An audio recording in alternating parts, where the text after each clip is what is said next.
These 5 weeks between Thanksgiving and New Year's are a very interesting time in my line of work as a fitness and nutrition coach. If you are someone who is right now thinking, I'll start in January, I'll start that new eating plan in January, I'll get back to working out in January, then you need to listen up.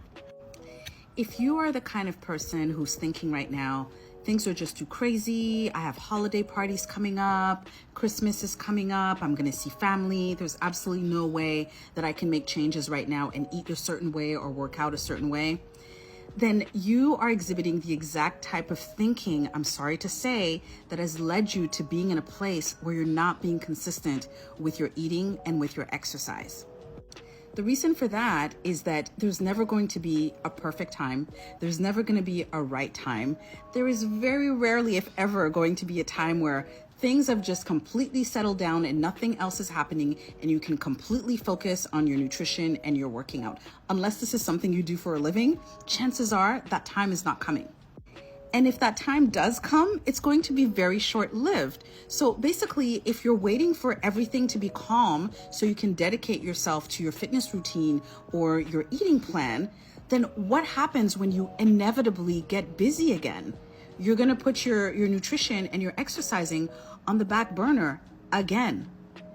So essentially, instead of committing to something and figuring out ways, developing habits to sticking to it as best as you can, even when it's challenging, instead of doing that, you're going full force, pedal to the metal for a certain amount of time. You get busy, you can't stick to it, you give up, and then you beat yourself up. And then next time you feel like, oh, you have some time, you can start again.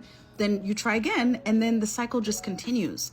This is not sustainable. And this is exactly why you're frustrated. And this is exactly why you keep telling yourself every year, I'll start in January. And then January comes, you go pedal to the metal, and then by March, you're done. So instead, I invite you to imagine yourself, consider the possibility that you might actually be able to start something now instead of waiting for the new year, instead of waiting for the perfect time.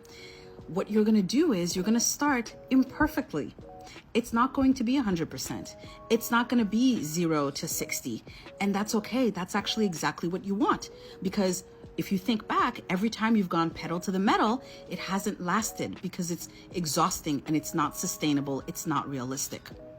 So that's why this is actually the perfect time when things are quote unquote crazy, when you're busy, when your schedule isn't completely regular. That's actually the exact time that you want to start something different. Because if you can stick to it now, then imagine how well you'll be able to stick to it when things slow down. So if you are ready to stop yo-yo dieting, if you're ready to get off this roller coaster of exercising for 3 weeks and then quitting, or even 3 months and then quitting, and you're ready to actually make some changes, develop some habits that are going to help you to maintain a healthy lifestyle, even when you're traveling, even when the holidays come, even when times are crazy and things are busy at work, then I want you to write a comment, or I want you to send me a direct message and we can chat. You only have 1 day left to sign up, so don't hesitate. This is your time. It's not in January, it's now.